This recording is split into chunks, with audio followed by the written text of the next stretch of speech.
Have you ever noticed how modern life seems designed to drain your peace of mind?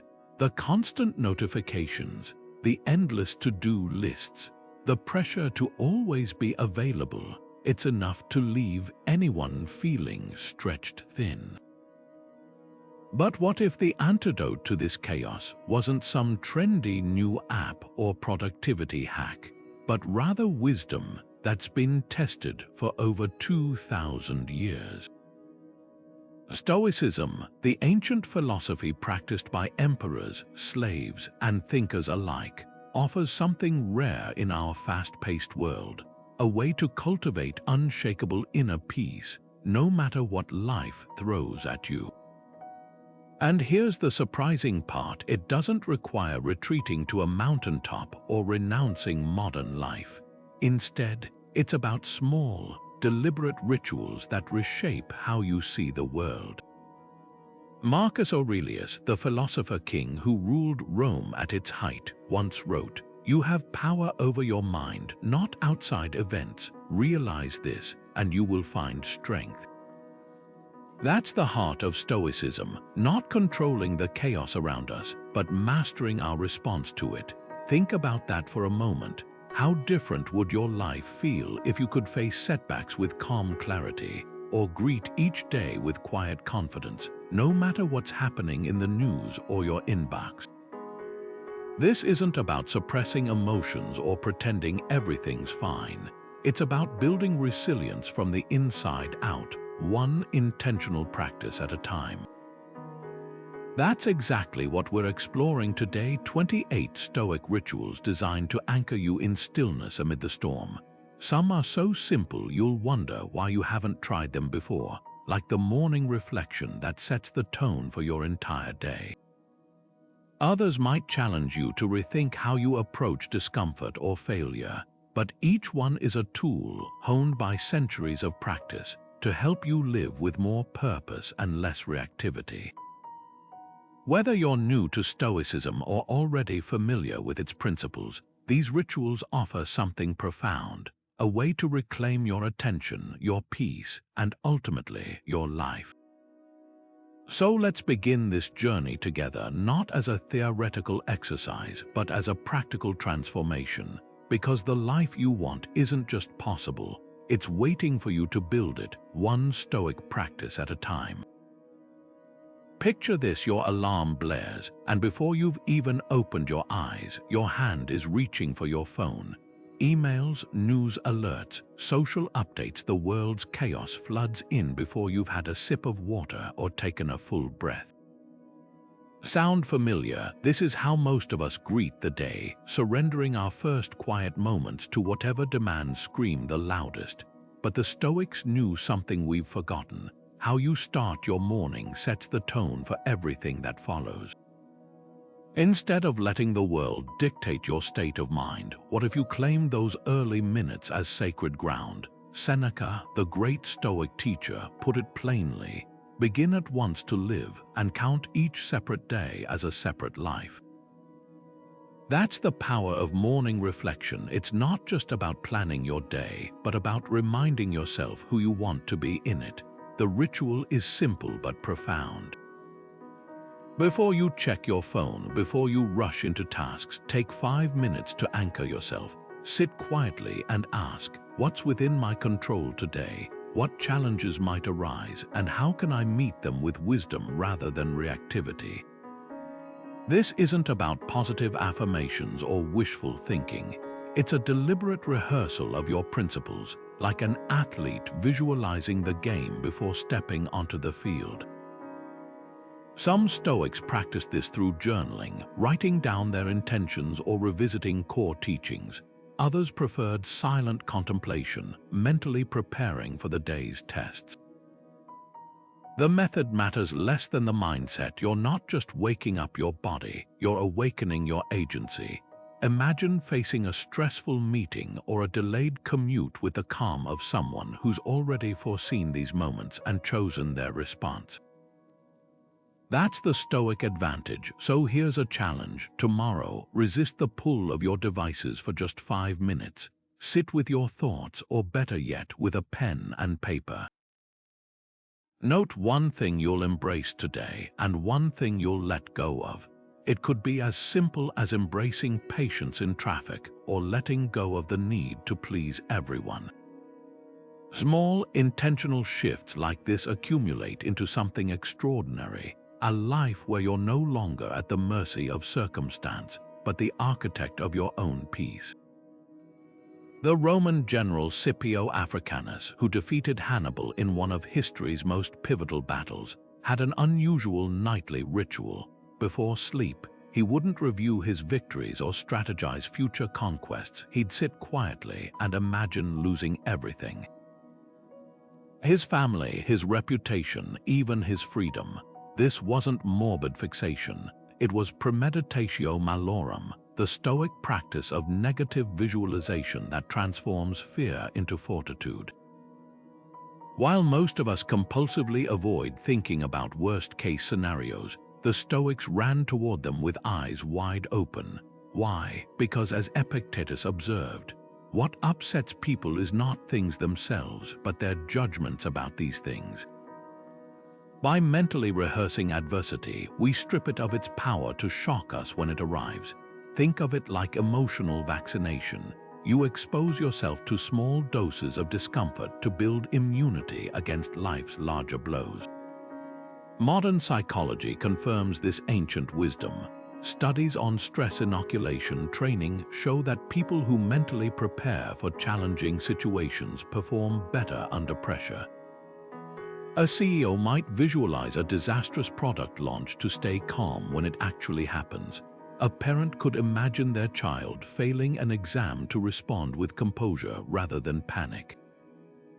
The practice isn't about predicting doom. It's about preventing emotional hijacking when things don't go according to plan. Here's how to make this Stoic superpower work for you.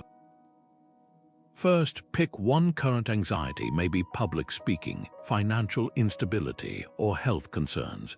Now, set aside 5 minutes to vividly imagine the worst realistic outcome. Feel the discomfort fully, then ask yourself, could I survive this? What would my next step be? You'll often discover hidden resources, just as Seneca noted. Fire tests gold, adversity tests strong men. The goal isn't to dwell in pessimism, but to realize most fears lose their fangs when examined in daylight. Try this tonight. Picture a professional setback you dread, like losing an important client. Walk through the scenario mentally, how you'd explain it to your team, where you'd redirect efforts, what lessons you'd take. When you face actual difficulties, you'll no longer freeze like a deer in headlights, but respond with the calm clarity of someone who's already walked this path in their mind. That's the paradox of negative visualization. By regularly visiting the places we fear, we make them familiar territory rather than uncharted wilderness. And in that familiarity lies an unexpected kind of freedom. Now consider this twist. The Stoics believed this practice had a second, more profound benefit. By imagining life without our comforts and conveniences, we reignite gratitude for what we normally take for granted. That morning coffee tastes richer when you've contemplated going without it. Your daily commute feels less tedious when you've imagined losing the ability to walk. This dual effect makes premeditatio malorum uniquely powerful. It simultaneously steels us against misfortune while heightening our appreciation for ordinary blessings. Take a moment to reflect. What's one comfort you'd miss terribly if it vanished? Your morning routine, a loved one's laugh, the ability to see. Hold that thought lightly, not with clinging fear, but with clear-eyed recognition of its fragility. This isn't about manufacturing guilt for your good fortune, but about experiencing the full depth of your present moment. The Stoics weren't trying to make us miserable by dwelling on loss. They wanted us to live more fully by recognizing how much we already have. So here's your challenge before we move forward. Identify one modern application of this ancient tool. Maybe it's mentally preparing for a difficult conversation with your partner by imagining their worst possible response. or visualizing a missed promotion to reduce its emotional sting if it happens. The key lies in regular, deliberate practice, not as a one-time exercise, but as a lifelong habit that builds unshakable resilience. Because when you've already weathered storms in your mind, real-life rain feels lighter. Every morning, millions of people wake up and immediately start wrestling with forces they can't possibly change: the weather, traffic, other people's opinions. It's like trying to hold back the tide with your bare hands. This is the great energy drain of modern life, and Stoicism offers a radical solution: the dichotomy of control. Epictetus, the former slave-turned-philosopher, framed it with stunning simplicity. Some things are within our power while others are not. At first glance, that might sound obvious, but when was the last time you truly lived by that principle? The Stoic distinction cuts deeper than we realize. Internal events, your judgments, values, reactions, these are your domain. External events, other people's actions, natural disasters, the past, these belong to the realm of the uncontrollable. Marcus Aurelius captured the liberating power of this mindset when he wrote, "You don't have to turn this into something. It doesn't have to upset you." That traffic jam isn't the problem, your frustration about it is. That coworker's rude comment only stings if you choose to let it. Consider how this plays out in daily life. You can't control a delayed flight, but you can control whether you spend that extra time fuming or reading a book. You can't force your teenager to clean their room, but you can choose how you respond, with nagging that strains your relationship or with boundaries that teach responsibility. The magic lies in redirecting all that wasted energy, the energy we spend resenting rainstorms or wishing others would change, toward what we actually influence: our own thoughts and actions. Here's a challenge that will expose just how much mental real estate you're surrendering to the uncontrollable. Take out a sheet of paper and draw a line down the middle. On one side, list things you genuinely control: your morning routine, how you prepare for meetings, the tone you use with your partner. On the other, list what you don't: stock market swings, your in-laws' political rants, whether your project gets approved. The imbalance will likely shock you. Most people live as if the second column is their responsibility, carrying its weight like Atlas holding up the sky. But here's where Stoicism transcends mere philosophy and becomes a toolkit for liberation.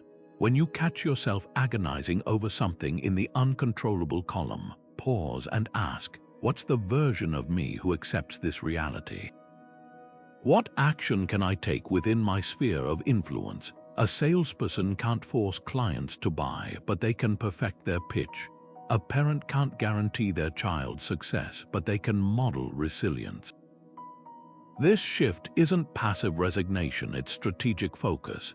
The next time you feel that familiar tension rising when someone cuts you off in traffic or when rain cancels your picnic, let it be a trigger. Instead of muttering curses at the universe, try whispering Epictetus words like a mantra. This is outside my control. Feel the immediate release in your shoulders, the softening in your jaw. That's the Stoic advantage in real time, because when you stop trying to control everything, you reclaim something far more valuable: your peace. As the sun dips below the horizon and the noise of the day finally quiets, there's an ancient Stoic ritual that transforms ordinary nights into masterclasses in self-improvement. Picture this: instead of mindlessly scrolling through your phone until exhaustion takes over, you take just 10 minutes to sit with your day, not to judge it, but to learn from it. This is the Stoic Evening Review, a practice Seneca called the most salutary medicine for the soul. In his letters, he described how he would interrogate his own behavior each night, asking pointed questions. What bad habit did you cure today? What vice did you resist? In what respect are you better? Here's why this practice is so revolutionary. Most of us stumble through our days on autopilot, reacting rather than choosing, then repeating the same patterns indefinitely. The evening review breaks that cycle by creating a sacred pause, a moment where you become both student and teacher. Think of it like rewatching game tape after a big match.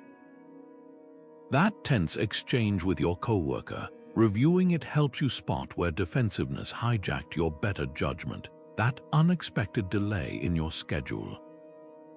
Reflecting reveals whether you met it with frustration or adaptability. The structure is beautifully simple. First, name 3 things you handled well, not to inflate your ego, but to reinforce constructive behaviors. Maybe you listened deeply instead of interrupting, or chose patience in a long line. Next, identify one misstep and analyze it without self-flagellation. Ask what triggered this reaction. What would my wiser self have done differently? Finally, extract one lesson to carry into tomorrow. This isn't about tallying wins and losses. It's about spotting the subtle ways your judgment shapes your reality. For a modern twist, try pairing this with journaling. Write down just a few lines, no elaborate prose required. The physical act of writing engages your brain differently than mental reflection, etching insights more deeply.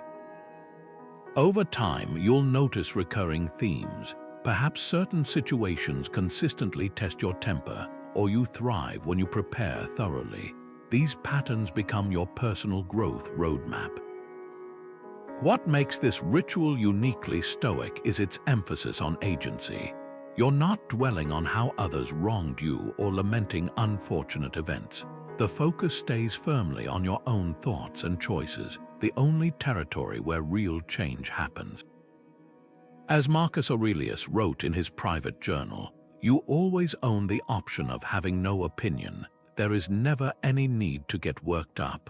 The evening review trains you to spot those moments where you surrendered your power unnecessarily.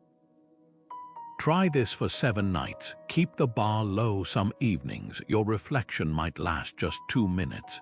The consistency matters more than the depth. You'll start noticing something remarkable. Days begin to feel more intentional because you know you'll be revisiting them later. That awareness alone cultivates mindfulness, like a gentle course correction happening in real time. And here's the unexpected bonus. By regularly acknowledging your progress, however small, you build a quiet confidence no external validation can match. Seneca observed that we're often more frightened than hurt by life's challenges. The evening review demystifies this gap. When you regularly examine your responses, not just the events themselves, you start seeing obstacles as training grounds rather than threats. That delayed flight becomes a chance to practice patience.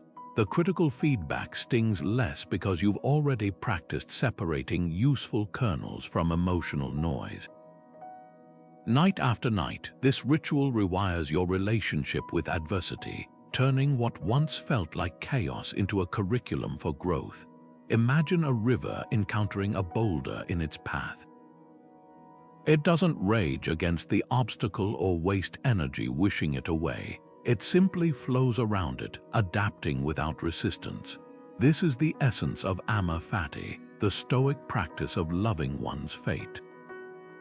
The phrase, later championed by Nietzsche, goes far beyond passive acceptance. It's an active embrace of life's unexpected turns, not as disruptions, but as the very material that shapes our strength. Marcus Aurelius put it plainly, the impediment to action advances action. What stands in the way becomes the way. Consider the story of Thomas Edison, who famously reframed his laboratory burning down as an opportunity. All our mistakes are burned up, he told reporters. Now we can start fresh. That's Amor Fati in action, a refusal to see setbacks as defeats, and instead as invitations to innovate. Or take the modern example of a musician losing hearing, only to discover a deeper connection to vibration and rhythm, transforming their art in ways they never anticipated. The Stoics understood this alchemy centuries ago. What appears as misfortune often carries the seeds of growth if we have the eyes to see it. Here's the radical shift this practice demands. When your flight gets cancelled, instead of fuming at the delay, ask, what unexpected connection might this create? When a project falls through, consider, what door just opened that I couldn't see before? This isn't naive optimism, it's strategic reorientation. Epictetus, born into slavery, taught that freedom isn't the absence of constraints, but the power to choose our relationship to them. His life was proof. Every limitation became fodder for his philosophy. Try this reframe today. Identify one recent frustration, a missed promotion, a strained conversation, even a rainy weekend. Now play detective with it. How might this exact situation be preparing you for something greater? Maybe the rejection steered you toward a better fit. Perhaps the conflict revealed a boundary you needed to set. The rain forced a quiet day that restored your energy. Amor Fati turns life into a collaborative dance rather than a series of obstacles to overcome. The deeper magic lies in what happens when you consistently practice this mindset. Over time, you stop meeting surprises with dread and start greeting them with curiosity. A traffic jam becomes a chance to listen to an inspiring podcast. A failed recipe becomes a funny story. Even profound losses, while never trivialized, can reveal unseen layers of resilience. As Seneca wrote, difficulties strengthen the mind as labor does the body. The boulder in your path isn't blocking the river, it's directing it toward new terrain. Here's something fascinating you might not realize. Your breath is the only autonomic function you can consciously control. Heart rate, digestion, even blinking happen automatically, but breathing bridges the gap between body and mind. This is why neuroscientists call it the remote control for your nervous system. When stress hormones flood your system, a few intentional breaths can literally switch your body from fight or flight to rest and digest mode. The Stoics knew this secret centuries before modern science confirmed it. Cleans, the water carrier turned Stoic philosopher, famously practiced breathing exercises between hauling jugs through Athens streets. He understood what we often forget. Mastering your breath is the quickest path to mastering your reactions. Take the moment when someone cuts you off in traffic. Your pulse spikes, your muscles tense, that's biology. But what happens next isn't predetermined. As Epictetus observed, it's not what happens to you, but how you react that matters. The space between stimulus and response might feel instantaneous, but breath widens that gap. Picture it like hitting pause on a boiling kettle. A few seconds of conscious breathing won't change the other driver's behavior, but it transforms whether their action hijacks your next hour. Here's a technique the Stoics would approve of: the 4-7-8 method. Inhale quietly through your nose for 4 counts. Hold that breath for 7. Exhale completely through your mouth for 8. Why these numbers? The extended exhale triggers your vagus nerve, the body's built-in calm switch. Try it right now, no special posture or quiet room required. You could be reading this on a crowded train or in a chaotic kitchen. The beauty lies in its simplicity. Ancient philosophers didn't need apps or gadgets. They had this always available tool. Modern life bombards us with stimuli designed to keep us in a low-grade panic, pinging notifications, breaking news alerts, endless demands. But your breath is the antidote you carry everywhere. Naval Commander James Stockdale, who survived 7 years as a POW by practicing Stoicism, credited breathing techniques with preserving his sanity in solitary confinement. If it worked in a Hanoi prison cell, imagine its power during your commute or before a tough conversation. Let's make this practical. For the next 24 hours, attach this ritual to something you already do, maybe checking your email or waiting for your coffee to brew. Use those moments to take 3 intentional breaths, noticing how the air feels cool entering your nostrils and warm leaving your mouth. You're not just oxygenating your blood, you're training what the Stoics called such attention to the present moment. Over time, these micro-practices rewire your default settings. Where you once reacted, you'll begin responding. Cleans didn't have fMRI scans proving how breath alters brain activity, but he didn't need them. His philosophy emerged from lived experience, the kind you're invited to test for yourself. Science now confirms what he intuited. Every emotion has a corresponding breathing pattern. Anxiety creates shallow chest breaths. Anger fuels sharp exhales. Here's the revolutionary flip side. You can reverse engineer calm by choosing the breath pattern of a relaxed person. That's not metaphor, it's physiology. So here's your challenge before we move forward. Pick one routine frustration today. A slow elevator, a chatty colleague, a long line at the store. When it arises, don't reach for your phone as a distraction. Stand still and take 4, 7, 8 breaths instead. Notice what shifts. Maybe the irritation softens, or you spot an opportunity you'd otherwise miss. That's the hidden gift of Stoic breathing. It doesn't just restore equilibrium, it reveals the world through clearer eyes. Picture stepping into a shower and deliberately turning the knob to cold, not by accident, but as a conscious choice.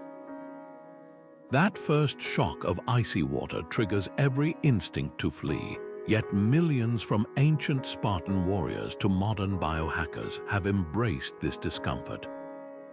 Why? Because as Epictetus observed, difficulties show what men are. The Stoics didn't just endure hardship, they courted it voluntarily through practices they called ascesis, deliberate training to build resilience. Like an athlete preparing for competition by lifting heavier weights than they'll face in the game, they sought out manageable challenges to fortify themselves against life's inevitable blows. Consider the paradox. We spend fortunes on comfort memory foam mattresses, meal delivery, climate-controlled homes, yet often feel more fragile than ever. The Stoics proposed an alternative path. By periodically denying ourselves comforts we take for granted, we immunize ourselves against the terror of losing them. Seneca slept on hard floors and wore thin clothes in winter not because he had to, but because he wanted to remember, "This is how I would live if fortune turned against me." Modern science validates this ancient wisdom. Studies on hormesis, the biological principle where small stressors strengthen systems, show that brief exposure to cold, hunger, or physical challenge triggers cellular repair mechanisms and mental resilience. The beauty lies in adaptability. You needn't become an ascetic monk to benefit. Start with micro discomforts, skip the snooze button, and rise immediately when your alarm sounds. Leave your phone at home during a walk. Take the stairs instead of the elevator. These seemingly small acts rewire your relationship with discomfort, proving you have agency even when your brain screams for convenience. Naval officer and Stoic practitioner James Stockdale credited such voluntary hardship with saving his life in a Vietnamese prison camp. "You must prepare yourself so when fate turns against you, you're not surprised," he later wrote. Epictetus offered practical guidance. If you want to develop endurance, don't do everything your body wants. This isn't about punishment, but about remembering your strength. When you voluntarily face minor discomforts, fasting until noon, walking in the rain without complaint, sitting with boredom instead of reaching for distractions, you accumulate evidence of your own resilience. That evidence becomes an anchor when real storms hit. A CEO who practices cold showers daily might find boardroom conflicts less rattling. A parent accustomed to digital detoxes may handle a child's tantrum with more presence. Here's your challenge. Identify one comfort that's become invisible to you, perhaps always checking your phone when bored or needing coffee to start your day. For 48 hours, voluntarily suspend it. Notice the rationalizations your mind creates, but I need it. Then observe how quickly those urges pass. Like training muscles, each act of resistance makes the next one easier.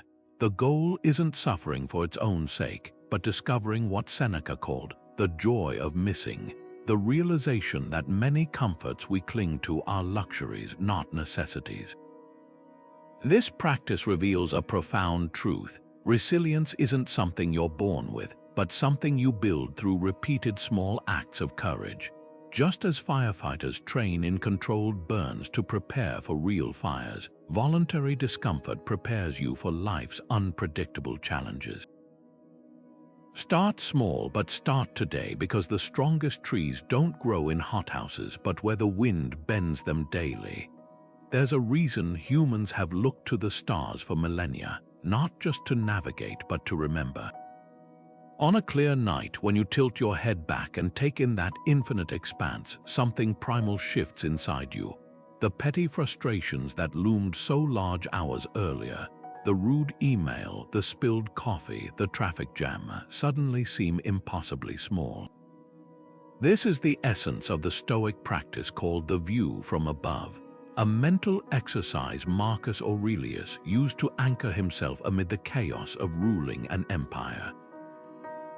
In his private writings, he'd remind himself, think of the whole universe where your part is so small, and of the whole of time where a brief instant is assigned to you. Imagine hovering high above Earth, watching your life unfold from this cosmic vantage point. That argument with your neighbor, from here, it's two specks of dust exchanging sound waves. Your anxiety about next week's presentation, a fleeting blip in the vast timeline of human endeavor. This isn't about diminishing your experiences, but about contextualizing them.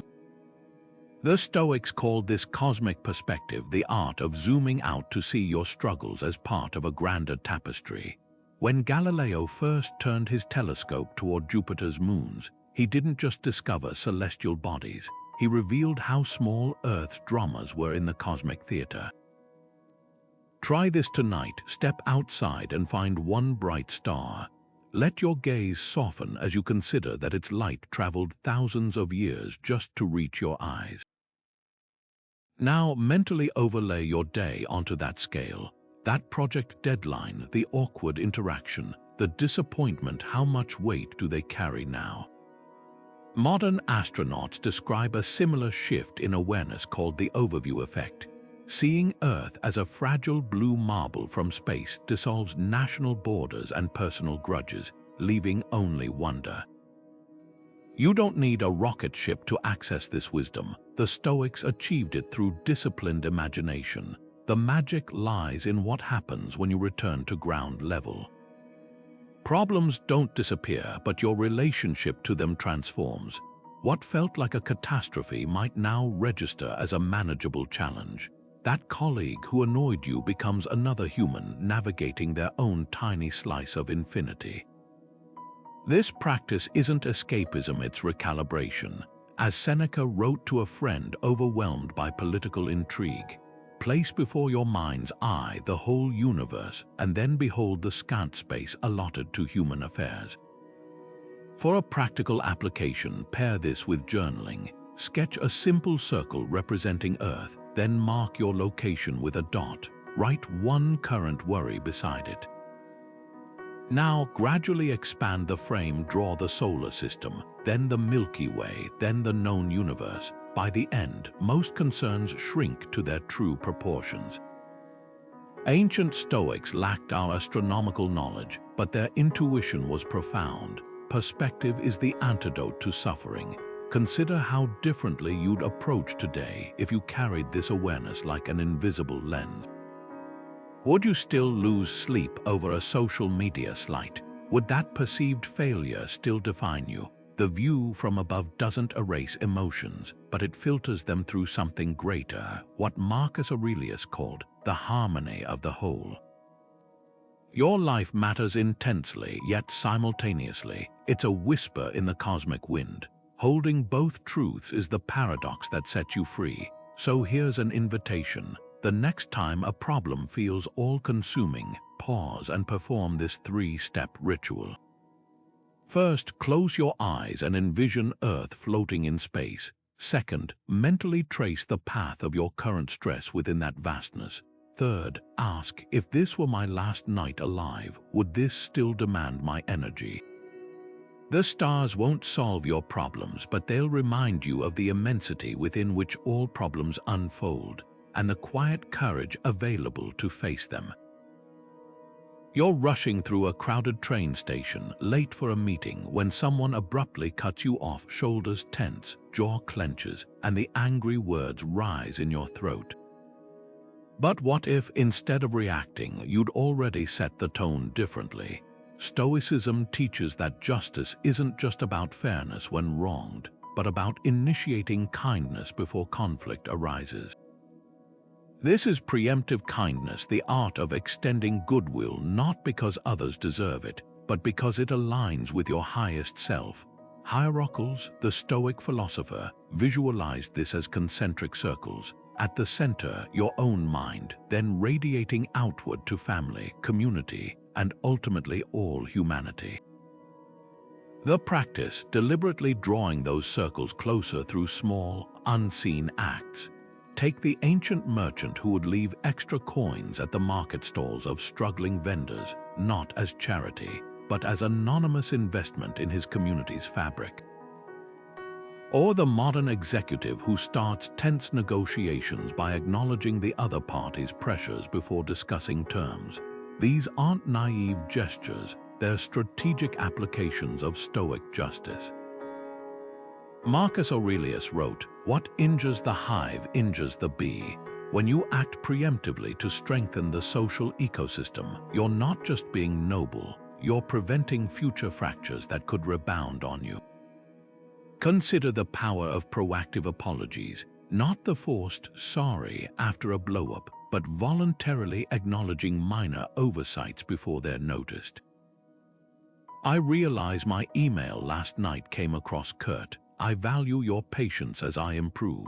This disrupts the cycle of resentment, like oiling a hinge before it squeaks. The Stoics called this prohersis, the discipline of aligning actions with principles rather than reactions. Here's your challenge. Tomorrow, perform one act of preemptive kindness that no one will trace back to you. Pay for the next person's coffee anonymously. Leave a genuine compliment in a colleague's notebook. Send a thank you note to someone who expects no recognition. Like hierarchical circles, these ripples eventually return. As Seneca observed, wherever there is a human being, there is an opportunity for kindness. The unexpected gift, you'll find yourself walking through the world less armored, because when you consistently choose kindness first, you have less to fear from others' reactions. That crowded train station becomes not a battleground, but a web of potential connections waiting to be acknowledged. This practice reveals a profound Stoic truth. Justice begins not in courts or grand gestures, but in the microscopic spaces between people where empathy quietly takes root. Your unseen good deed today might be the invisible thread that prevents someone else's unraveling tomorrow. And in that interconnectedness lies an unexpected kind of resilience, the kind that strengthens not just individuals, but the very fabric of shared existence. Most people think of journaling as a record of events, what they ate for breakfast, what meetings they attended, the weather. But the Stoics transformed this everyday habit into something far more potent, a mirror for the soul. Seneca didn't scribble about his daily appointments. He wrote letters to himself, interrogating his own growth with questions like, "What part of your soul did you strengthen today?" This is the difference between a diary that merely documents and a Stoic journal that sculpts character. Consider the weathered notebooks of Marcus Aurelius, filled not with imperial decrees, but with raw self-dialogue. When you wake in the morning, tell yourself, the people I deal with today will be meddling, ungrateful, arrogant. This wasn't pessimism, it was preparation. By anticipating challenges and clarifying his principles in ink, he armored himself against the chaos of ruling Rome. His private pages became a training ground where he rehearsed virtue before stepping into the arena of daily life. Here's how to make your journal a Stoic tool rather than a trivial log. First, abandon the impulse to catalog every detail. Instead, focus on 3 transformative questions adapted from ancient practices. Start with this one: what did I avoid today out of fear? Modern psychology calls this exposure therapy. The Stoics called it spotting the gap between your values and your actions. Maybe you skipped a difficult conversation or passed on an opportunity because self-doubt whispered too loudly. Writing it down strips the avoidance of its power. Next time, you'll recognize that same hesitation and choose differently. The second prompt cuts deeper. Where did I confuse control with influence? Recall Epictetus' dichotomy. Some things are yours to command, others merely to navigate. That project outcome you obsessed over, maybe your true power lay in preparing thoroughly, then releasing the results, the friend's life choices that frustrate you. Your control ends at your own boundaries. This question trains you to redirect energy from futile worrying to meaningful action. Finally, ask, what small act aligned with my highest self? Stoicism isn't just about correcting faults, it's about reinforcing strengths. Perhaps you paused before reacting to criticism or chose integrity over convenience. These micro-victories, when recorded, reveal your moral trajectory more clearly than any grand achievement. For structure, steal a page from Seneca's nightly ritual. Divide your page into 3 columns, observed what happened, judged how you interpreted it, and aligned how wisdom might reframe it. That argument with your partner. Under observed, you'd note the triggering comment. Judged might reveal, I felt disrespected, but aligned could uncover, their stress isn't about me. How might compassion diffuse this? This method doesn't just record events, it rewires your perception of them. The ink stains on Marcus Aurelius' scrolls prove he wrote in haste, not with calligraphic perfection. Your journal isn't a performance, it's a workshop. Start tonight, not with lofty ambitions of daily entries, but with one honest answer to one probing question. As Seneca reminded Lucilius, you should be writing not for others but for your own improvement. The words you write in private eventually become the life you live in public. Let them be brave. Here's a sobering truth. If you live to 80, you'll have roughly 4,000 weeks. That's not a typo. 4,000 Mondays, 4,000 chances to choose what matters. This startling finitude is the heart of Memento Mori, the Stoic practice of remembering death not to terrify but to clarify. Seneca put it bluntly, you act like mortals in all you fear and like immortals in all you desire. We postpone joy, nurse grudges, and chase trivialities as if time were infinite, until a health scare or a loss shocks us awake. The Stoics flipped this script by making mortality a daily advisor rather than a distant specter. Picture a Roman general celebrating a triumph-lavish parade, cheering crowds, absolute power. Yet behind him, a slave stood whispering in his ear, remember, you are mortal. This wasn't morbid, it was grounding. Modern equivalents exist. Steve Jobs kept a death reminder on his desk, asking himself daily if he'd do what he planned if it were his last day. The question isn't meant to paralyze, but to prune away life's noise. That argument over parking spaces, meaningless if your days were numbered, the dream you've deferred. Suddenly urgent, try this experiment. Place a Memento Mori object where you'll see it daily. A skull replica like the ones Renaissance scholars kept, a weathered leaf, even a simple hourglass. When you notice it, pause and ask Seneca's question. Is this how I'd spend my time if I knew it was limited? The answers often surprise. You might cancel trivial meetings to take your child fishing. You'll stop postponing hard conversations that could heal relationships. Even mundane tasks gain new weight. Washing dishes becomes a meditation on presence when framed as one of finite opportunities to feel warm water on your hands. Here's the paradox: confronting death doesn't diminish life, it intensifies it. Studies show that people who regularly reflect on mortality make bolder choices, express more gratitude, and waste less energy on pretense. A terminal diagnosis often brings tragic clarity. Why wait for that wake-up call? The Stoics treated each day as a bonus round, writing letters as if they might never arrive, parting from loved ones without unfinished business. So here's your challenge: write 2 sentences today as though they were your last. Not a dramatic epitaph, but a quiet truth. I'm glad I finally, and I wish I'd stopped. Keep them where you'll see them tomorrow. Notice how this simple act shifts your priorities without a single lecture or life hack. Because when you remember everything ends, you start noticing how much is still alive. Scientists tracking happiness levels made a curious discovery. People who kept gratitude journals showed stronger immune responses than control groups. Not metaphorically stronger, their bodies actually produced more disease-fighting antibodies. This reveals gratitude isn't just a fuzzy emotion. It's a physiological game-changer wired into our biology. Yet here's the paradox: we live in an era of unprecedented comfort, yet surveys show declining life satisfaction.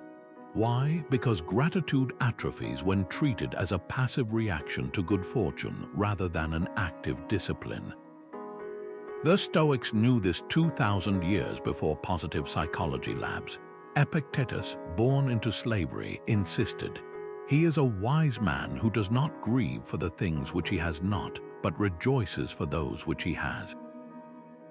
Modern culture trains us to focus on lack, the promotion we didn't get, the possessions our neighbors have. Social media amplifies this by showcasing curated highlight reels we unconsciously compare to our behind the scenes. The Stoic antidote is proactive gratitude, deliberately hunting for blessings before they announce themselves. Picture 2 travelers. One fixates on the single museum closed during their trip, while the other marvels at the dozen they've explored. Both experienced the same events, their focus created different worlds. Try this reframe next time frustration arises. That delayed flight, it gifted you unexpected reading time. The noisy construction outside, proof your neighborhood is thriving. Even pain carries hidden offerings. A sprained ankle forces restorative stillness, while heartbreak often clears space for deeper connections. The Stoics weren't suggesting we pretend suffering doesn't hurt, but that we develop the skill to spot life's covert generosity. For a ritual with ancient roots and modern science behind it, try the 3 gifts practice each evening. Unlike generic gratitude lists, this version demands specificity. Instead of family, you might note, "My daughter's laughter when I mispronounced her favorite cartoon character." This granularity rewires perception. One study found participants who did this for 3 weeks reported better sleep and fewer doctor visits. The magic lies in the hunt. By scanning your day for these tiny jewels, you train your brain to spot goodness it previously filtered out. Here's your challenge: pause right now and name 3 blessings you've overlooked today. Maybe it's the way sunlight slants through your kitchen window at dawn, or the fact your legs carried you upstairs without thought. Perhaps it's the forgotten luxury of instant hot water, something even Roman emperors lacked. Epictetus reminded his students, "Don't set your mind on things you don't possess as if they were yours, but count the blessings you actually possess." This practice reveals a radical truth: contentment isn't about accumulating more, but about fully receiving what's already here. The coffee's rich aroma, a colleague's timely encouragement, the miracle of your lungs expanding effortlessly. These aren't trivialities, but the very fabric of a life worth loving. By collecting them daily like seashells on a beach, you build an unshakable wealth no market crash can touch. Your phone pings with a message from your boss. We need to talk about yesterday's presentation. Instantly, your stomach knots. Your mind races through every possible criticism. By the time you reply, your fingers have typed 3 defensive sentences before you even realize what's happening. Sound familiar? This knee-jerk reaction isn't just a modern problem, it's exactly what Marcus Aurelius warned about when he wrote, "The first reaction is to say to an impression, hold on a moment, let me see who you are and what you represent." The Stoics didn't just preach patience, they engineered a mental protocol for it. That crucial gap between event and response, what psychologist Viktor Frankl later called the space between stimulus and response, is where Stoic wisdom shines brightest. Picture a soccer referee reviewing a controversial play in slow motion. What seems like an obvious foul in real time often reveals nuance when examined frame by frame. Your emotions are like that initial blurry call. The Stoic practice become the referee of your own mind. Here's how it works in practice. Next time you feel that familiar surge of anger, embarrassment, or anxiety, deploy the pause label respond method. First, pause physically, put down your phone, step back from your desk, or simply take one slow breath. This creates literal space between you and the reaction. Next, label the emotion precisely. Instead of "I'm furious," try "I'm feeling threatened because I'm interpreting this as an attack on my competence." Naming it robs it of its vagueness and power. Finally, respond deliberately. Ask, what would my wisest self do here? Often, you'll find the initial emotion was based on a misread or exaggeration. Modern neuroscience confirms this ancient technique.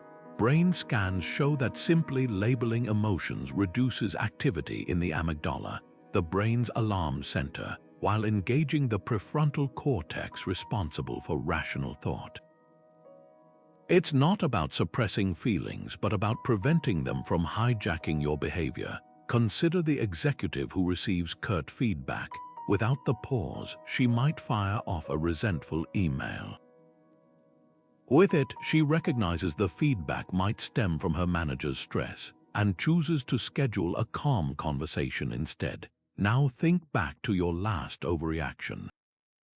Maybe it was snapping at a cashier after a long day, or assuming a friend's cancelled plans meant rejection. Play it back in slow motion. Where could that pause have changed the outcome? The beauty of this practice is its cumulative effect. Each time you insert that beat between impulse and action, you strengthen your ability to do it again. Like a muscle, emotional restraint grows with repetition. Marcus Aurelius kept a private reminder. Objective judgment now, unselfish action now, willing acceptance of all external events now.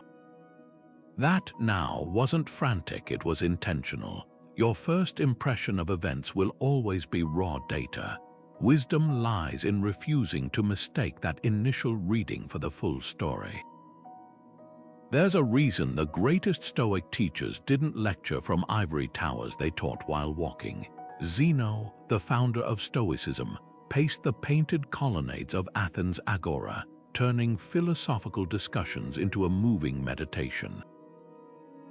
His students didn't just hear wisdom, they embodied it step by step. This ancient practice reveals a profound truth. Stillness isn't the only path to presence. For those who find seated meditation frustrating or impractical, Stoic walking meditation offers a dynamic alternative that's been road-tested for over 2 millennia. Picture this: instead of forcing yourself to sit cross-legged while your mind races, you're outdoors, letting your footsteps become the rhythm for your reflections. Seneca captured the magic of this practice when he wrote, "Nature does not hurry, yet everything is accomplished." Walking meditation isn't about speed or distance, it's about syncing your movement with your awareness. A CEO might use it to clear her head before a board meeting. A parent could turn a stroller push into a mindfulness exercise. Even a lunch break walk around the block becomes an opportunity to reconnect with wisdom. Here's how to transform any walk into a Stoic practice in just 10 minutes. Start by leaving your devices behind. This is time to converse with your thoughts, not your inbox. As you begin walking, focus first on your senses. Notice how the air feels against your skin, the sounds drifting past, the play of light through leaves. This grounds you in the present, just as Zeno taught his students to observe reality without filters. Next, shift to contemplation. Choose one Stoic principle to examine, perhaps Amor Fati or the Dichotomy of Control. With each step, turn it over in your mind like a smooth stone, examining every angle. If your attention wanders to work or worries, gently guide it back as you would in seated meditation. Only here, your feet's rhythm becomes the anchor. The beauty of this practice lies in its adaptability. City dwellers can practice amid urban bustle by focusing on the constancy of their stride amidst chaos. Nature lovers might let a forest path remind them of Seneca's words. All of nature's changes carry lessons if you know where to look. Even a busy parent can turn a child's meandering walk to school into a lesson in patience and presence. Unlike formal meditation that demands perfect conditions, walking meditation meets life where it happens. Try this today. During your next break, take a 10-minute walk with a single question. What's one thing within my control right now? Let each footfall deepen the inquiry. By the time you return, you'll have done more than stretched your legs. You'll have realigned your perspective. The Stoics didn't separate philosophy from daily movement. They wove it into the fabric of living. Your walking meditation isn't an escape from life's pace. It's a way to reclaim its rhythm. In 2008, a fledgling tech company watched its flagship product crash spectacularly. User growth flatlined, investors pulled out, and the media declared it dead. Most founders would have cut their losses, but the CEO did something radical. He gathered his team and said, "This failure just revealed what we should have been building all along." Within months, they pivoted to solve the very problems their collapse exposed. That company, Slack, now valued at billions. This isn't just resilience, it's antifragility, the Stoic art of growing stronger through adversity. Nassim Taleb, who coined the term, might as well have been channeling Marcus Aurelius when he wrote, "Wind extinguishes a candle but energizes a fire." The Stoics didn't just endure obstacles, they used them as raw material for reinvention. Marcus Aurelius put it plainly in his private journal, "The impediment to action advances action. What stands in the way becomes the way." Consider how this plays out in everyday life. A writer rejected by publishers starts a newsletter, building an audience that later demands her book. A chef's failed restaurant becomes a pop-up experiment, refining his signature style. Even nature operates this way. Forest fires clear deadwood, allowing new growth to thrive. The Stoic twist: you don't wait for fate to force this shift. You train yourself to spot the hidden leverage points in every setback. Epictetus, born into slavery, knew this intimately. He taught his students, difficulties are things that show what men are. His advice for overcoming barriers wasn't brute force, but creative reinterpretation. When your boat is delayed, that's time to study the stars. When someone blocks your path, you discover an alternative route that becomes your trademark. The Japanese art of kintsugi, repairing broken pottery with gold, embodies this philosophy perfectly. The breakage isn't hidden, it's highlighted as part of the object's history and strength.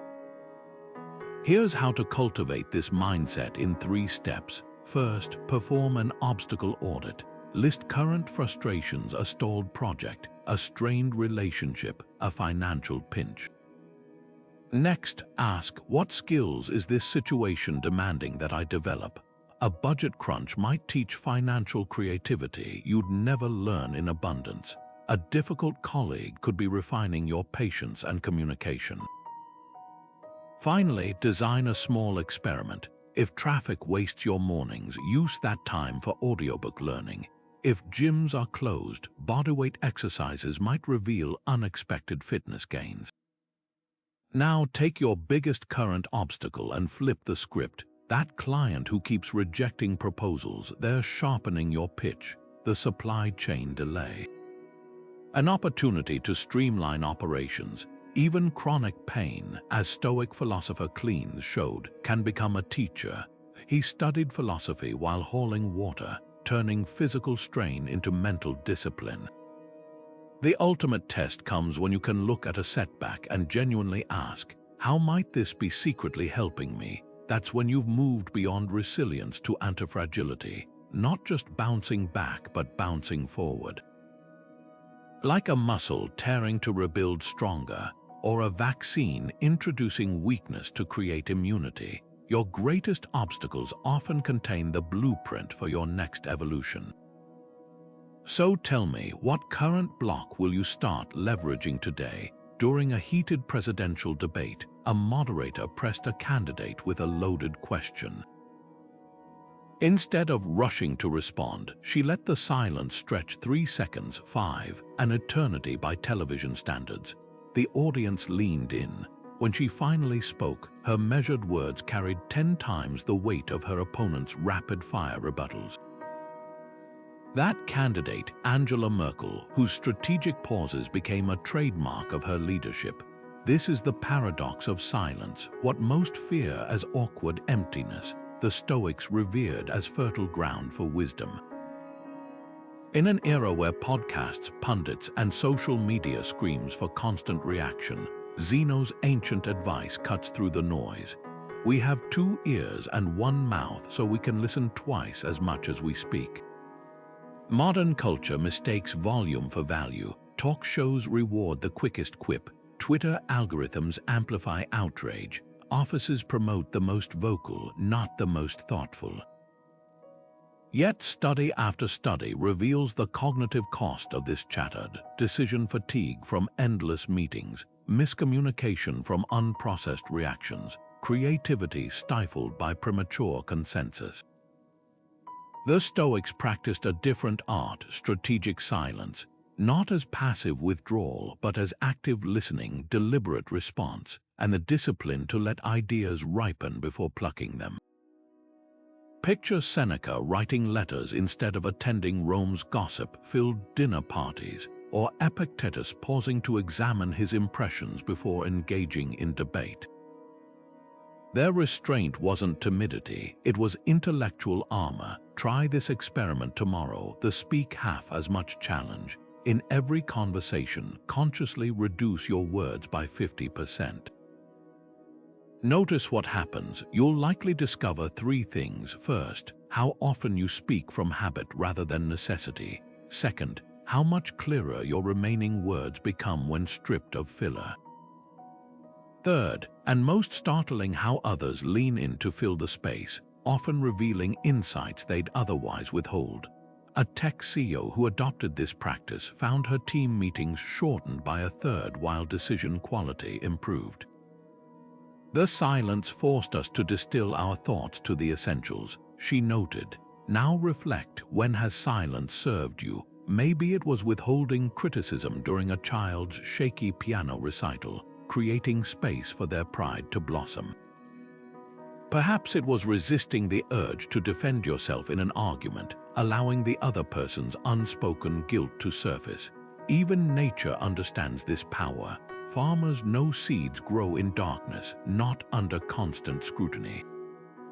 The Stoics recognized that some truths can only be heard in stillness, like distant church bells that emerge only when the market crowd disperses. This practice isn't about muting your voice, but about choosing when to deploy it for maximum impact. Marcus Aurelius ruled an empire not by dominating every discussion, but by listening until the decisive moment to act. Your quietest moments often speak loudest. The pause before a heartfelt apology, the space after a profound question, the shared stillness that needs no words at all. In a world addicted to reaction, true strength lies not in the last word, but in the wisdom to sometimes leave it unspoken. Seneca, the wealthy advisor to Emperor Nero, kept an unusual daily practice. He would study the life of Cotto the Younger like a mirror, asking himself, what would Cotto do? Before making decisions, this wasn't blind hero worship, it was strategic emulation. Cotto, the Roman senator who chose death over compromising his principles, represented an ideal Seneca measured himself against. The Stoics didn't just admire virtue, they reverse-engineered it by dissecting exemplary lives. Epictetus put it plainly, if you wish to improve, be content to appear clueless in some matters, looking to those who have walked the path before you. This practice transcends history. It's how Elon Musk studied Edison, how opera modeled Maya Angelou, how athletes watch endless footage of champions.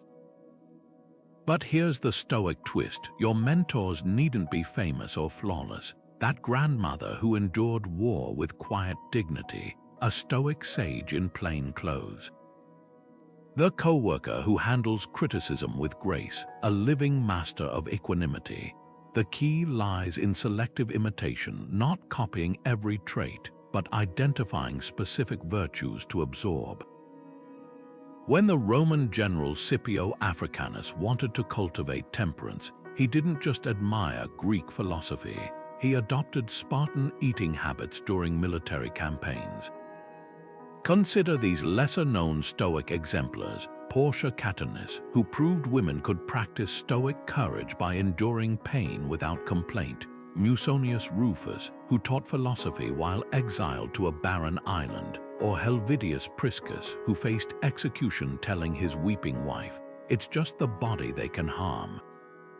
Each represents a different facet of the Stoic diamond: resilience, adaptability, or unshakable principle. Your challenge: pick one historical figure whose struggles resonate with yours. A young parent might study Cornelia, mother of the Gracchi, who raised revolutionary leaders while maintaining Stoic poise. An entrepreneur could learn from Zeno, who built his philosophy empire after losing everything in a shipwreck. Don't just read about them, interrogate their choices. When they failed, how did they recalibrate? When tempted by comfort, what tipped their scales toward virtue? Marcus Aurelius kept his mentors vividly present, writing, "From my governor I learned endurance of labor, from Diognetus indifference to trivial things." These weren't abstract concepts, but living examples etched in his mind. The voices you let guide you shape the person you become. Choose them as deliberately as you'd choose a travel companion for a treacherous mountain pass. One well-studied life can become the compass that steadies you through all storms. Remember the last time anger hijacked you. Maybe it was the coworker who took credit for your idea, or the stranger who yelled obscenities in traffic. That heat rising in your chest, the tunnel vision narrowing your world to a single target, it's one of the most primal human experiences. Seneca, who wrote an entire volume on anger, compared it to falling into an abyss, because rage doesn't elevate us, it reduces us. But here's the Stoic secret: anger isn't an inevitability, it's a choice we unwittingly make by how we frame events, and with practice we can rewire those reflexes. Start with Seneca's counting method. When you feel fury building, pause and count slowly to 10, not as a childish trick, but as a neurological reset. Modern brain scans show this simple act shifts activity from the amygdala, your emotional alarm system, to the prefrontal cortex, your rational command center. The Stoics took it further by pairing each count with a question. Is this worth my dignity? Does my reaction serve justice or just ego? Picture the senator who famously counted aloud during a public insult, then thanked his critic for revealing a blind spot. That's not suppression, it's alchemy. For deeper triggers, try temporal distancing. Ask yourself, how will this feel in 10 days, 10 months at my deathbed? Marcus Aurelius practiced this by visualizing his critics as ants dragging their tiny burdens, recognizing most conflicts evaporate when viewed through the lens of cosmic time. A modern CEO used this when a rival sabotaged her deal. Instead of retaliating, she imagined explaining the situation at her retirement party. The sting faded. Her strategic response elevated her reputation. Seneca's letters cut to anger's core folly. No plague has cost the human race more. He recounts Emperor Augustus losing days to rage-induced migraines while his calm advisors shaped history. The irony, anger often punishes its holder more than its target. That neighbor who blasts music at midnight, your seething harms your sleep more than his speakers. Here's a visceral tool, the red light visualization. When rage flares, imagine a traffic signal glowing crimson. That's your cue to step mentally outside the scene like a theater director observing a play. Notice your clenched jaw, the other person's defensive posture, the absurdity of two mammals hurling words like primates. This meta-awareness dissolves anger's illusion of justification. Now your turn. What situations flip your switch? Is it perceived disrespect, wasted time, injustice? Map your triggers like a scientist studying a volcano. Then design a Stoic response protocol. For traffic, keep Seneca's letters on audiobook. For family tensions, pre-rehearse compassionate comebacks. Anger is habitual, but so is calm. Every time you choose the latter, you're not just avoiding a meltdown, you're sculpting a wiser self. The true test comes when you realize anger's greatest cost isn't the outbursts, but the slow erosion of your peace. As Seneca warned, anger is an acid that can do more harm to the vessel in which it is stored than to anything on which it is poured. Your mind is that vessel. Guard its sanctity not with suppression, but with the quiet confidence of someone who's learned a profound truth. No one can insult you without your permission. Mark Zuckerberg wears the same gray t-shirt every day, not because he can't afford variety, but because he's removed one more decision from his mental load. The Facebook founder isn't alone. Steve Jobs' black turtlenecks, Einstein's identical suits, even King Louis Roman XIV famously simple coronation robes all point to a counterintuitive truth. Those with the most resources often deliberately embrace lack. This isn't minimalism for aesthetics, it's poverty simulation as psychological armor. The Stoic teacher Musonius Rufus took this further, insisting that periodically, living as the poor do was essential training for life's uncertainties. He asked his students, how can you expect to bear sudden misfortune courageously if you've never practiced doing without? Consider what happens when we invert modern consumer logic. Most people accumulate comforts to feel secure, bigger savings accounts, fuller closets, packed schedules. The Stoics proposed the opposite, systematically removing buffers to discover you need far less than you fear. Like a sailor intentionally capsizing their boat in calm waters to practice righting it, voluntary discomfort immunizes you against panic when real storms hit. A tech CEO who periodically travels coach despite his net worth isn't being cheap, he's ensuring first class isn't required for his happiness. A mother who occasionally fasts isn't punishing herself, she's proving she can function hungry if circumstances demand it.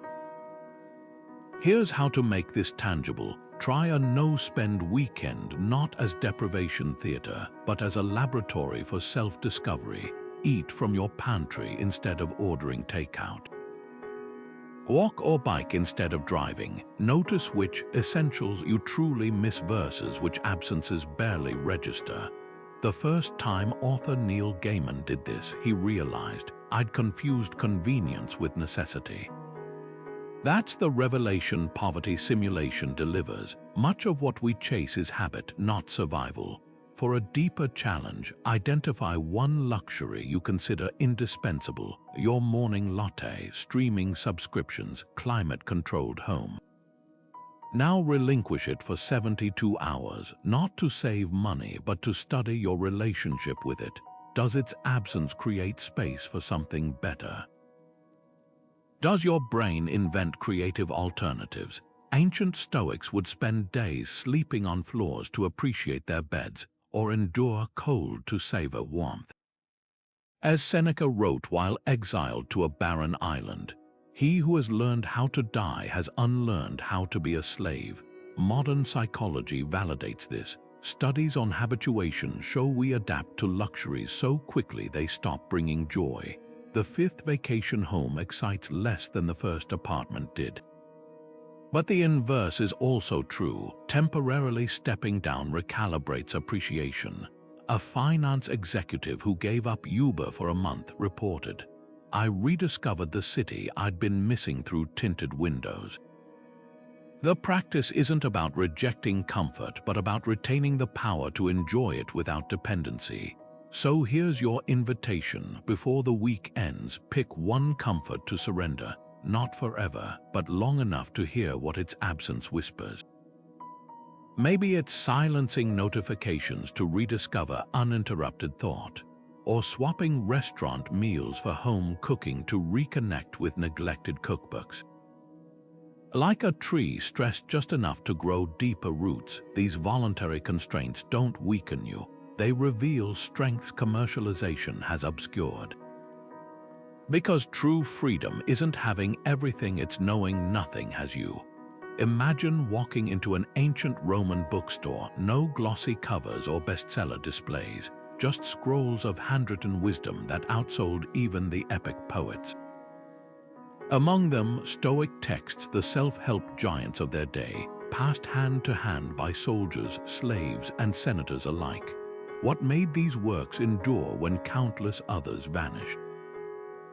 They weren't meant to be read, they were designed to be lived. Seneca put it bluntly, "Be careful lest this reading of many authors and books of every sort may tend to make you discursive and unsteady. You must linger among a limited number of master thinkers and digest their works." That word digest holds the key. The Stoics didn't collect knowledge, they metabolized it, turning philosophy into bone and muscle through deliberate repetition. Modern readers often approach Stoic texts like museums, admiring the ideas behind glass, never touching.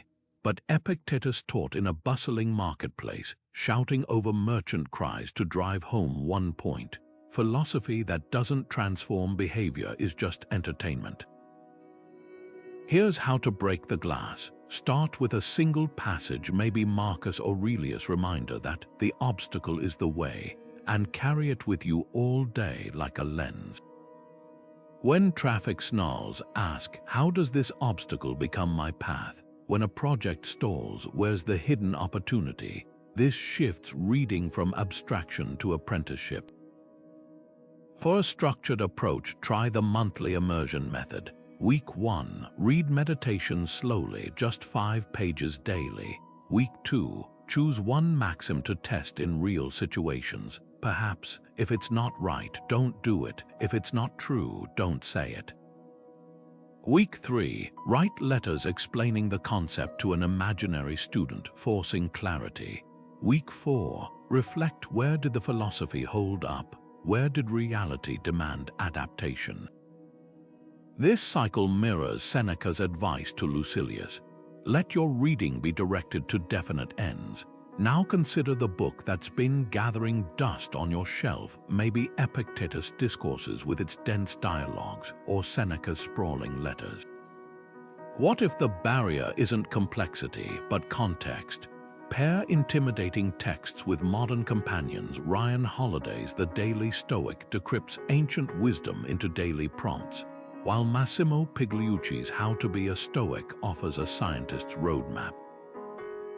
Or try audio versions while walking. Zeno's lectures were delivered on the move, after all. The true test comes when a passage stops feeling like words and starts acting like a mirror. That moment when Seneca's warning about time wasting chills you mid-scroll, or Epictetus' question, "Is this within my control?" halts your complaint before it leaves your lips. That's when reading becomes ritual and philosophy becomes practice. So tonight, before you reach for the next viral article, ask this instead: what single Stoic sentence could rewrite tomorrow? A viral headline screams from your feed: "Study proceeds coffee causes cancer." Your pulse quickens. You just drank a cup this morning. But wait, before that fear takes root, consider this. The Stoics built an entire mental firewall against such reactive thinking 2,000 years ago. Epictetus called it the discipline of assent, the crucial pause between receiving an impression and believing it. In today's information tsunami, this isn't just philosophy, it's survival skills for your sanity. Picture your mind as a courtroom. Every thought, that alarming headline, your boss's offhand comment, even your own self-doubt, is a witness taking the stand. The discipline of assent is your gavel, allowing you to rule. Objection, prove it. Epictetus mapped this process as a ladder of judgment. First comes the raw impression: coffee kills. Then your automatic interpretation: I'm in danger, followed by your conscious assent: this is true. Most people skip straight to panic without questioning the evidence. The Stoic move: insert a deliberative step. Is this fact or interpretation? Take that coffee study. A disciplined assent might reveal: the research was on rats, not humans. The dosage equated to 50 cups daily. The funding came from a tea trade group. Suddenly, the threat dissolves. This same scrutiny applies to personal thoughts. That "I'm terrible at this" after a mistake, cross-examine it. Where's the evidence? Is this a pattern or a one-off? Would you let a friend get away with such harsh self-indictment? Epictetus gave his students a mantra: impression, wait for me. He wasn't advocating paralysis by analysis, but strategic skepticism. Modern psychology confirms its power. Cognitive behavioral therapy's core technique of challenging automatic thoughts is pure Stoicism rebranded. A CEO might use this when hearing rumors of layoffs, asking, "What do I actually know?" A parent could apply it to a teacher's critical remark: "Is this feedback or frustration?" Here's your checkpoint. Next time a thought triggers panic, anger, or shame, deploy the three-question filter. 1. What exactly am I believing right now?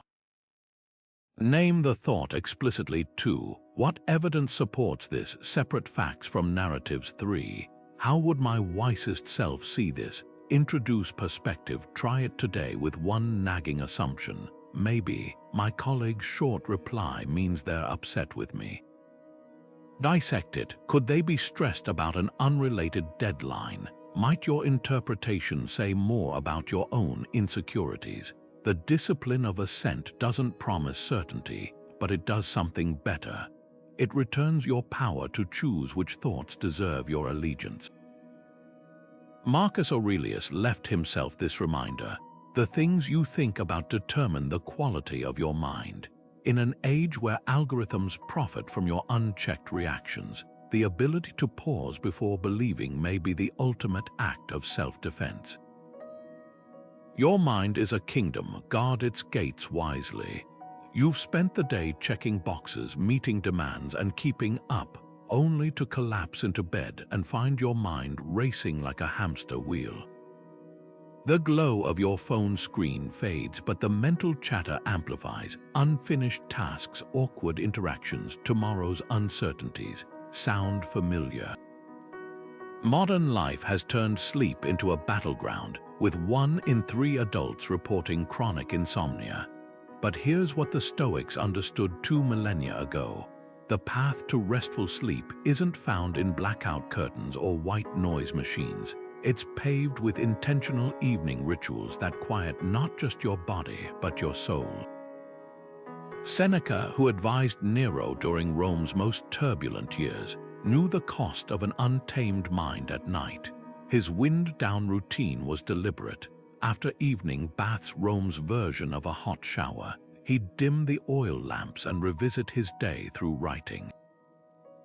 Not obsessive replaying, but measured reflection, what he called putting the day up for review. This wasn't about tallying wins and losses. It was about releasing the mental static that clings like static electricity. He'd ask himself two questions: what harm did you cure today? And what weakness did you resist? Imagine ending your day not with Netflix autoplay, but with this gentle audit, not to judge, but to loosen the day's grip on you. Marcus Aurelius faced a different challenge, the weight of empire keeping him awake. His remedy, perspective. When you're reluctant to get up in the morning, he wrote, remember that you're human and that doing human work is your purpose. He'd reverse this at night, contemplating the stars to remember his problems were fleeting cosmic dust. But his most potent tool against insomnia was premeditatio malorum, visualizing worst-case scenarios to disarm their power. Lying awake worrying about tomorrow's speech, he'd imagine forgetting every word, then picture himself recovering with humor and grace. By facing fears head-on, he robbed them of their nighttime terror. Here's a modern twist on their wisdom: the Worry Dump Journal. Keep a notebook or even a notes app specifically for nocturnal anxieties. When your mind loops on a problem, write it down along with 3 possible outcomes: the worst, the best, and the most likely. Then add 1 action you'll take if the worst happens. That project deadline stressing you, worst case, you ask for an extension and restructure the timeline. Best case, you finish early. Most likely, you deliver solid work with minor revisions. Action plan. Draft an email requesting support if needed. This ritual does what counting sheep never could. It transfers chaos from your mind to the page, where it looks smaller and more manageable. Now reflect. What pre-sleep habit secretly sabotages you? Is it doom scrolling through news that leaves your nervous system on high alert? Rehashing conversations with imaginary comebacks? Even harmless habits like falling asleep to true crime podcasts train your brain to associate bed with threat instead of rest. The Stoic alternative. Create a buffer zone between your day and sleep. No screens, no intense discussions, just quiet activities that signal safety to your primal brain. Read philosophy. Seneca recommended uplifting texts, not thrillers. Practice gratitude for 3 small moments from your day. Even folding laundry can become meditative if done with full attention. The deeper lesson here isn't about perfect sleep hygiene. It's about reclaiming your nights as sacred ground for renewal. When you close your eyes tonight, imagine Seneca blowing out his oil lamp, Marcus gazing at the stars, and Epictetus reminding you, it's not events that disturb us, but our judgments about them. Your pillow isn't a courtroom for the day's trials. It's a launch pad for tomorrow's possibilities. And the best preparation isn't more worrying, it's the quiet confidence that whatever comes, you've already practiced facing it. The average person unlocks their phone 150 times a day. That's once every 6 waking minutes. We swim in digital noise like goldfish unaware of their bowl, mistaking endless scrolling for connection and reactive outrage for engagement. But here's what Seneca knew 2,000 years before Instagram. Crowds, physical or digital, don't just distract us. They reshape our inner compass. He wrote, avoid the many, for they're a plague to tranquility. Retreating regularly to his countryside villa not as escape, but as recalibration. Imagine applying that same intentionality to your digital landscape today, not by renouncing technology entirely, but by designing your consumption with stoic precision. Epictetus cut to the heart of our modern dilemma when he warned, if you don't wish to be irritable, don't feed your mind with outside noise. That outside noise now lives in our pockets, algorithmically amplified anger, envy masquerading as inspiration, and the constant hum of comparison. The Stoic solution: social media fasting not as deprivation but as selective nourishment. Think of it like metabolic flexibility for your mind, training it to run on internal wisdom rather than external validation. Start with a no-scroll morning rule. The first hour after waking is when your brain's neuroplasticity peaks, making it dangerously receptive to whatever inputs you feed it. Reaching for your phone during this window is like chugging espresso on an empty stomach. It jolts your nervous system into reactivity before you've even oriented to the day. Instead, borrow from Marcus Aurelius, who began his mornings with philosophical reflection rather than imperial dispatches. Your modern equivalent: brew your coffee without checking notifications. Journal before you scroll, walk outside before you swipe. These small acts create a buffer between your consciousness and the digital tide, protecting what Seneca called the inner citadel of your mind. Now consider this challenge. Identify one app that consistently drains more than it gives. Maybe it's the platform where political arguments hijack your afternoon, or the one that leaves you feeling inadequate after viewing curated highlight reels. For 1 week, impose a Seneca-style retreat. Delete it from your home screen. Notice what surfaces in its absence. Do you reach for it reflexively during boredom? Does its absence create space for forgotten hobbies or real-world conversations? Like a Stoic removing themselves from Rome's gossip mills, you'll likely discover that what felt essential was often just habitual. The deeper revelation comes when you realize social media fasting isn't about missing out, it's about reclaiming your attention's sovereignty. Epictetus reminded his students, "We have 2 ears and 1 mouth so we may listen more than we speak." Today, we might say we have 2 thumbs and 1 fragile attention span. Will we surrender them to algorithms or train them in service of our highest values? Your scroll history isn't just data, it's the chronicle of what you've deemed worthy of your irreplaceable hours. Make each swipe a conscious choice, not a conditioned reflex. Because the life you want isn't hiding behind one more refresh, it's waiting in the spaces between. Sheila spent 3 years trapped in what she called a friendship black hole, weekly brunches where her so-called friend subtly mocked her career, cancelled plans last minute, yet demanded endless emotional labor. It wasn't until she missed her own birthday party to nurse this friend through another breakup that she realized Stoicism's dichotomy of control applies to relationships too. You can't change toxic people, but you absolutely choose who occupies the sacred space of your inner circle. Seneca put it bluntly: associate with those who will make a better man of you. Welcome those whom you yourself can improve. This wasn't elitism, it was emotional survival. True friendship, to the Stoics, wasn't about convenience or history. It was a mutual forge where both souls hammered each other into sharper versions of themselves.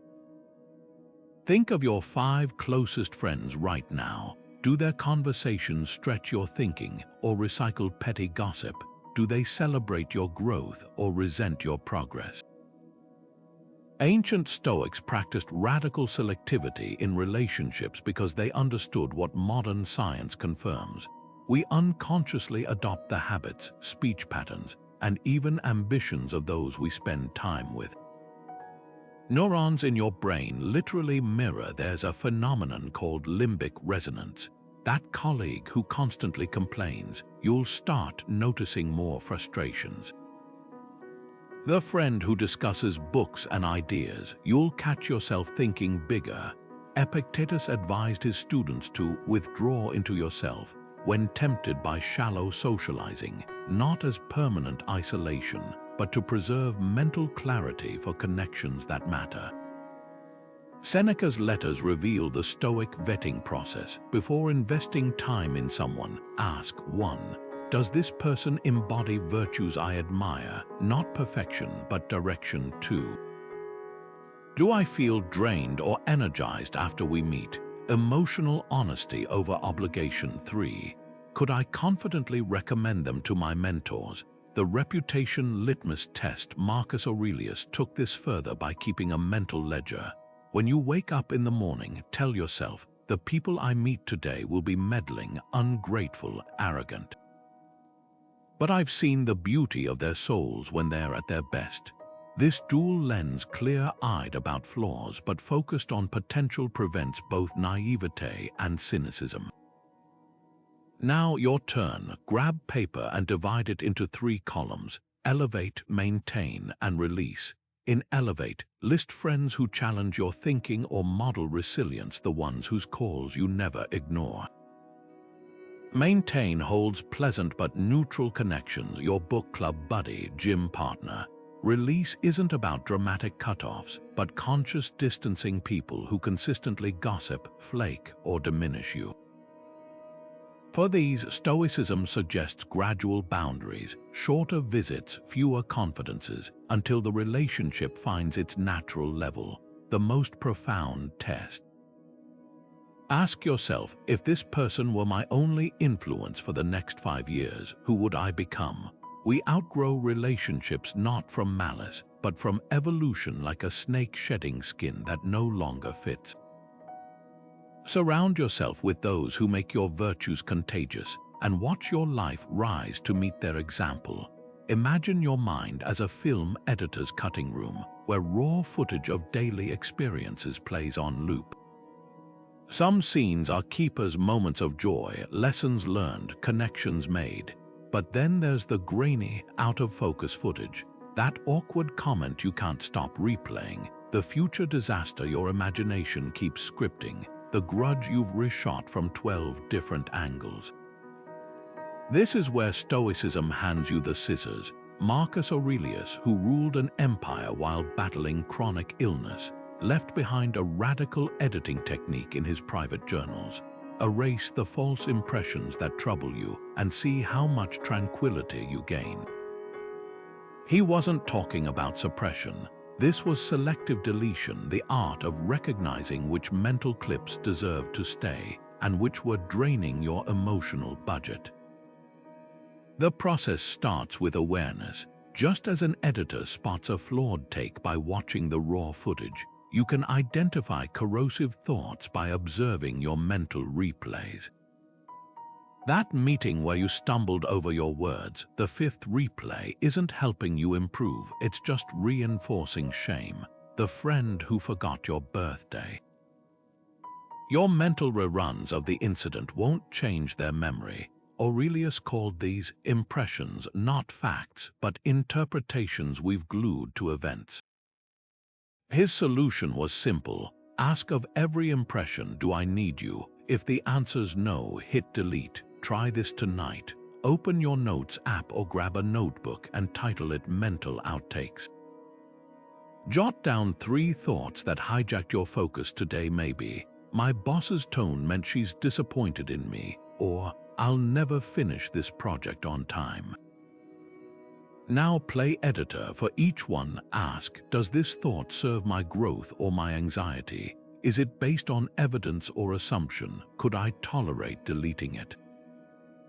Then symbolically strike it out. The goal isn't to erase challenges, but to stop wasting mental screen time on scenes that don't move your story forward. Here's the twist. This practice isn't just about cutting, it's about making space for better content. When director Darren Aronofsky edited Black Swan, he famously cut entire subplots to amplify the central narrative. Your mind works the same way. Every worry you prune creates room for sharper focus on what matters. That colleague's snippy email, instead of looping on their tone, you might redirect that mental energy toward crafting an elegant solution. The Stoics called this attention redirection, not ignoring problems, but refusing to let them monopolize your mental bandwidth. Now, consider your current mental playlist. What's the equivalent of that shaky, overexposed footage you keep trying to salvage? Is it the imagined worst-case scenario that plays before important events? The decade-old criticism you still let influence your choices. Aurelius had a brutal but liberating reminder. You could be good today, but instead you choose tomorrow. Every moment spent reshooting yesterday's bloopers is a moment stolen from today's potential. So grab your editorial scissors not to censor your life, but to direct it with intention. Because the mind, like cinema, becomes art not through endless footage, but through decisive cuts. It's one of history's great ironies. The philosophers known for their solemn wisdom were also masters of laughter. Seneca, the same man who wrote profound letters on mortality and virtue, advised his students, "We should make light of all things and endure them with tolerance. It's more human to laugh at life than to lament it." This wasn't contradiction, it was completion. The Stoics didn't suppress joy to focus solely on discipline. They wielded humor as a tool to keep life's heaviness from crushing their spirit. Picture Marcus Aurelius chuckling at a courtier's flattery instead of bristling, or Epictetus grinning as he compared human pretensions to ants lugging their tiny burdens across the cosmic stage. Their laughter wasn't escapism, it was perspective. Modern psychology confirms what these ancients practiced. Finding humor in adversity reduces its emotional weight. A study on hospital patients found those who watched comedy shows reported 30% less pain than the control group. The mechanism is simple. Laughter triggers endorphins that counteract stress hormones, while also creating mental distance from problems. That coworker who always takes credit for your ideas, imagine them as a cartoon character sneaking away with a giant ideas sack like a mischievous raccoon. The traffic jam ruining your morning, picture each car as a grumpy turtle in a slow-motion race. These mental caricatures don't solve the problem, but they shrink it from a crisis to a comedy sketch. Here's your Stoic laughter challenge. Today, pick one annoyance that's been grinding your gears, maybe the printer jam that always happens when you're rushing, or your neighbor's dog that barks at invisible foes. Now exaggerate it into absurdity. If the printer were a character in a sitcom, what ridiculous backstory would explain its sabotage?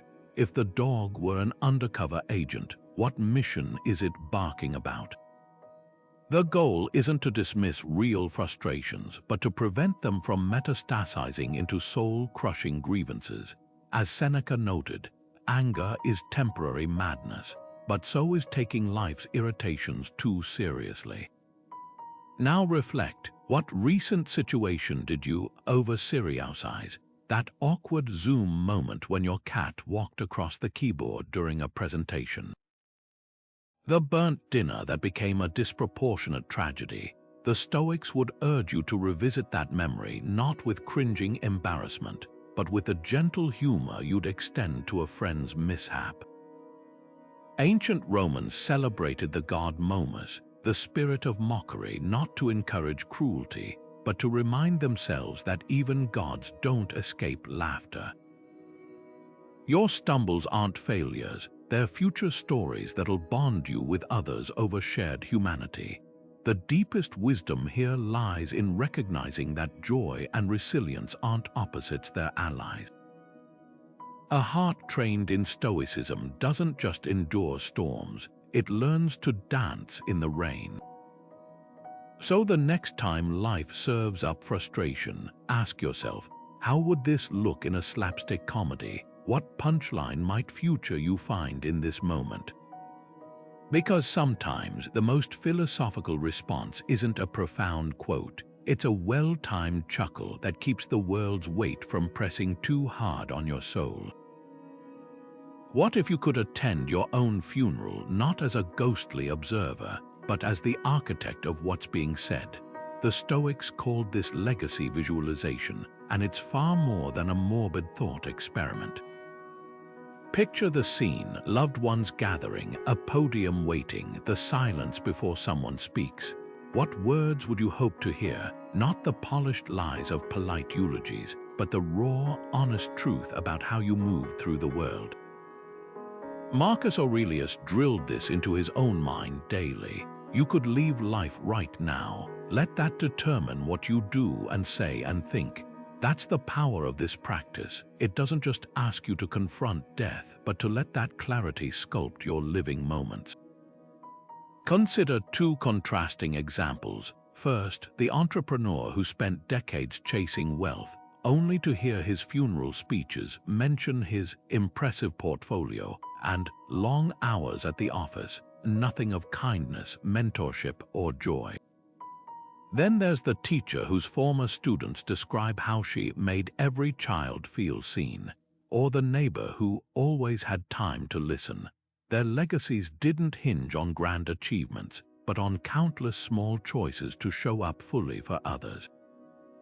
The Stoic twist: you don't need to wait for death to reveal this discrepancy. By regularly envisioning your funeral, you gain a compass for daily decisions. Here's how to make this tangible. Set aside 20 minutes to write your ideal eulogy, not as fantasy, but as a mirror. Divide it into 3 sections: relationships, how you loved; contributions, how you served; and character, how you faced challenges. Be specific. Instead of "she was caring," try "she remembered every colleague's birthday and checked in during their hard seasons." This exercise exposes gaps between your current priorities and your desired legacy. A finance director who wrote he balanced spreadsheets with equal passion for mentoring junior staff realized he'd neglected the latter and immediately started weekly coaching lunches. Now, the uncomfortable question: what's your current trajectory producing? Those rushed mornings snapping at your kids, the projects you half-heartedly phone in, the grudges you nurse, are they building toward the legacy you want? Epictetus offered a brutal but freeing reminder: you are your choices, not your intentions, not your potential, your actual daily votes for who you're becoming. The parent who dreams of being remembered for patience but spends evenings scrolling through work emails is in a silent crisis of misalignment. For a modern adaptation, try the reverse eulogy. Instead of writing what you hope others say, jot down what they would say based on your last 6 months. No judgment, just observation. That honest inventory becomes the most potent to-do list you'll ever create. Maybe she always canceled girls' nights for overtime, shifts to protected calendar blocks. Perhaps he held onto every slight, inspires a forgiveness practice. Legacy isn't built in grand finales, but in the 1,000 ordinary moments where you choose between convenience and character. The Stoics didn't treat mortality as a distant specter, but as a wise counselor sitting at life's bargaining table. Every time you ask, "Will this matter at my funeral?" you're not indulging in gloom, you're sharpening your discernment. That boring committee meeting, trivial in eternity's lens. The hour spent reading to your child, a brick in the monument they'll carry in their heart. Death's gift is perspective. It whispers which battles are worth your finite breath and which are ego's noisy distractions. So tonight, as you turn out the light, press play on that mental funeral scene one more time. Not to frighten yourself into action, but to gently align with the person you know, deep down, you're meant to be. Because the legacy you leave won't be written in marble, it's being etched right now in the soft clay of everyday choices. And unlike a tombstone inscription, this draft is still yours to revise. We've traveled through centuries of wisdom together, exploring rituals designed not just to be studied, but lived. And here's the quiet revelation hiding in plain sight. Transformation doesn't demand grand gestures or dramatic overhauls. It unfolds in the small, consistent choices: the morning pause before reaching for your phone, the deep breath before reacting, the nightly reflection that turns chaos into lessons. Stoicism was never meant to be locked in scrolls or debated in lecture halls. It's a workshop where you're both the sculptor and the stone, shaping your resilience one deliberate strike at a time. Epictetus, the former slave who became one of history's most influential teachers, left us this compass. Progress is not achieved by luck or accident, but by working on yourself daily. That's the heartbeat of everything we've covered. Not perfection, but progress. Not control over life's storms, but mastery of your own sails. The rituals we've explored, like negative visualization, the dichotomy of control, and the evening review, aren't philosophical concepts. They're tools, and like any tool, their power lies in use, not admiration. If you're just beginning, let these 3 rituals be your anchors. 1. The morning reflection, 5 minutes to ask, what's within my control today? Before the world floods your senses. 2. The obstacle audit, turning setbacks into fuel by asking, how is this secretly strengthening me? 3. The evening gratitude pause, noting 3 specific moments that revealed life's quiet gifts. Now here's your invitation, not to overhaul your life, but to begin. Pick one practice, just one. Try it for 3 days. Notice what shifts. Maybe it's a fraction more patience in traffic, or a moment of clarity when criticism lands. Then come back and tell us, what did you discover? Your story might be the spark someone else needs to start their own journey. Because the great Stoic secret isn't some mystical truth, it's this: the life you want isn't built in a day, but in the countless small moments where you choose who you'll become. The next chapter starts now. Which ritual will you